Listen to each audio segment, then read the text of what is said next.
Hey guys, अस्सलाम वालेकुम। कैसे हैं आप लोग? अल्हम्दुलिल्लाह ठीक होगे। हम भी अल्हम्दुलिल्लाह ठीक है। तो आप देख रहे होगे गाइस, ये बैग है क्योंकि ये शौहर जी बाहर जाने वाले हैं कल, तो उनकी पैकिंग के साथ हम लोग निकले। लेकिन आज नहीं, कल जाने वाले थे, तो सोचा उतर रहे थे तो हम रख दे गाड़ी में। और बच्चे में और शौहर जी ये आ गए थे। हमारे यहाँ पोकलेन है गाइस, तो पोकलेन जो रोड पर रोड बनाने के काम में जो आता है वो, तो उसकी कुछ एक पार्ट, उसको चिज़ल बोलते हैं शायद, तो वो पत्थर फोड़ने के काम आता है। तो वो कैसे डालते हैं वो देखने के लिए मेरे शौहर जी मुझे वापस गाड़ी के नीचे उतारे और कहा देखो कि ये कैसे डाल रहे हैं। तो ये देखिए गाइस, ये इतनी बड़ी क्रेन है और इससे पकड़कर ये डाल रहे थे।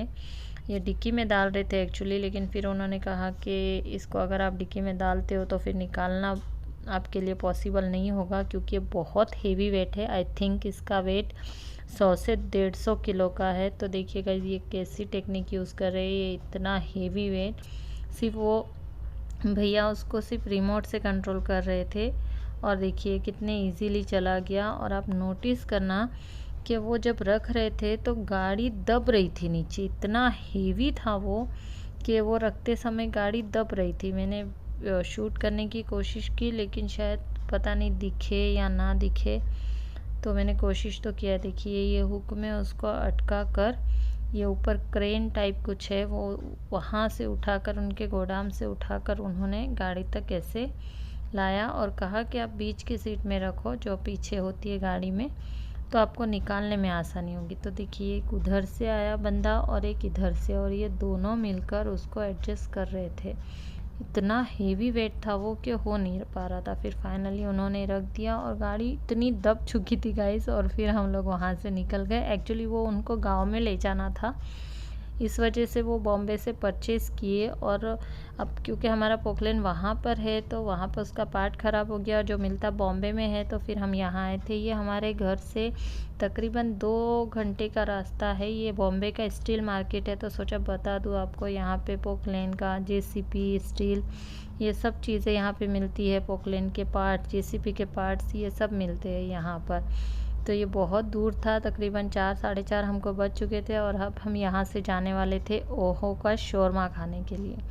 तो ये हम पहुँच चुके थे। देखिए गाइस, रात भी हो चुकी थी हमको पहुँचते पहुँचते यहाँ पर, लेकिन यहाँ का शौरमा इतना यम होता है गाइस। और रोड के उस साइड था एक्चुअली, 4 व्हीलर की पार्किंग इस साइड थी और 2 व्हीलर की वो शौरमा के शॉप के सामने थी। तो वहाँ हमको नहीं लगाते जमता था, इसलिए हमने वहाँ लगाया और फिर गाड़ी पार्क करके हम लोग आ गए थे ओहो का शौरमा खाने। प्लीज़ गाइज, आप भी एक बार ओहो का शौरमा ज़रूर ट्राई कीजिएगा। इसकी ब्रांचेस है आई थिंक बॉम्बे में तो है, इसके अलावा भी है, मैंने और भी जगह पर खाया है।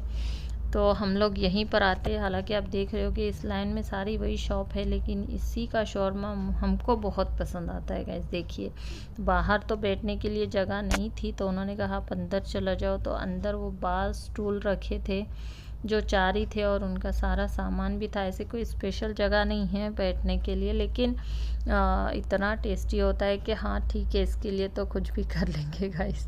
तो फाइनली देखिए हम बैठ गए थे यहाँ पर, और ये मेरे शौहर जी के लिए मैंने बुलाया था शौरमा प्लेटर, बोले कुछ नया ट्राई करेंगे।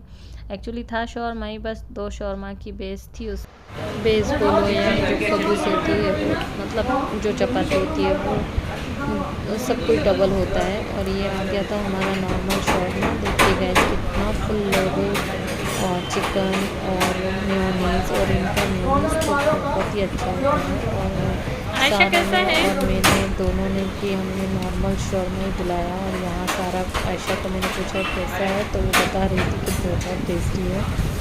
और रेगुलर हम लोग यही बुलाते हैं, रेगुलर वाला शौरमा। बस आज हमने प्लेटर ट्राई किया, तो उसमें भी कुछ नया नहीं था, बस क्वांटिटी सब डबल थी, 2 शौरमा की क्वांटिटी थी और रेट भी वैसे ही थे। और ये शौरमा 70 रुपीज़, तो वो आई थिंक 180 रुपीज़ का कुछ था। और यहाँ पर आयशा के फ्राइज़ भी आ चुके थे। यहाँ पर हमारा मेन्यू फ़िक्स होता है गाइस, रेगुलर वाला शौरमा, मॉकटेल और फ्राइज़। बस ये 3 ही आइटम हम हमेशा ट्राई करते हैं। बस इस बार प्लेटर एक ले लिया ताकि दोनों खा सके, आयशा और उसके पापा। और आयशा के फ्राइज़ भी थे, चीज़ी फ्राइज़, जो नाम तो आयशा का था लेकिन खाते हम सब लोग ही है। बहुत ही यमी होते वो चीज़ी फ्राइज़ भी।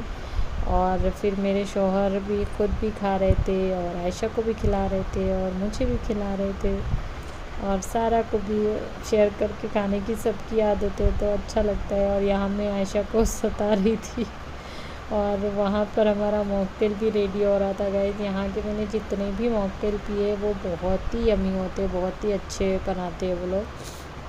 तो इस बार हमने ग्रीन वर्जिन मॉकटेल बुलाया था और क्योंकि मौसम चेंज हो रहा था, सर्दी खांसी का डर था, इसलिए मैंने सिर्फ एक ही ऑर्डर किया था। और इससे एक बात और अच्छी होती है कि सबको, बच्चों को शेयर करने की आदत हो जाती है और फिर शिकायत भी नहीं होती कि मेरा अलग है, मेरा अलग है तो मुझे पूरा अक्खा पीना है, ऐसा भी नहीं होता है। जब पता होता है कि एक ही है तो फिर एक ही में सब निभा लेते हैं। और बस गाइस यहाँ पर हमारा हो गया था खाना कंप्लीट और राजू कर रहे थे बिल पेड और हम यहाँ से फिर। और देखिए गाइस ये शौरमा ये लोग ऐसे बनाते हैं और गर्दी देखिए गाइस, भीड़ देखिए यहाँ पर कितनी लगी थी। और बस हम बहुत थक चुके थे, दोपहर से निकले हुए थे तो बहुत थक चुके थे। और यहाँ से करीब में डीमार्ट भी है लेकिन हमें वहाँ पर बिल्कुल नहीं जाना था गाइस, क्योंकि हम लोग बहुत ज़्यादा थक चुके थे, आपको दिख रहा होगा गाइस। तो बस यहाँ पर ही मेरा वीडियो कंप्लीट होता है गाइस। तो आपको अगर मेरी वीडियोस अच्छी लगती है तो प्लीज़ मेरे चैनल को लाइक कीजिए, सब्सक्राइब कीजिए और मेरे वीडियोस को शेयर कर दीजिए। इंशाल्लाह अगली ऐसी वीडियो के साथ फिर मिलेंगे गाइस। अल्लाह हाफिज़। तो हम घर पहुंच चुके थे और ध्यान रखिएगा गाइस, खुश रहिएगा और ख़ास दुआ की दरख्वास्त। बाय गाइस, अल्लाह हाफिज़।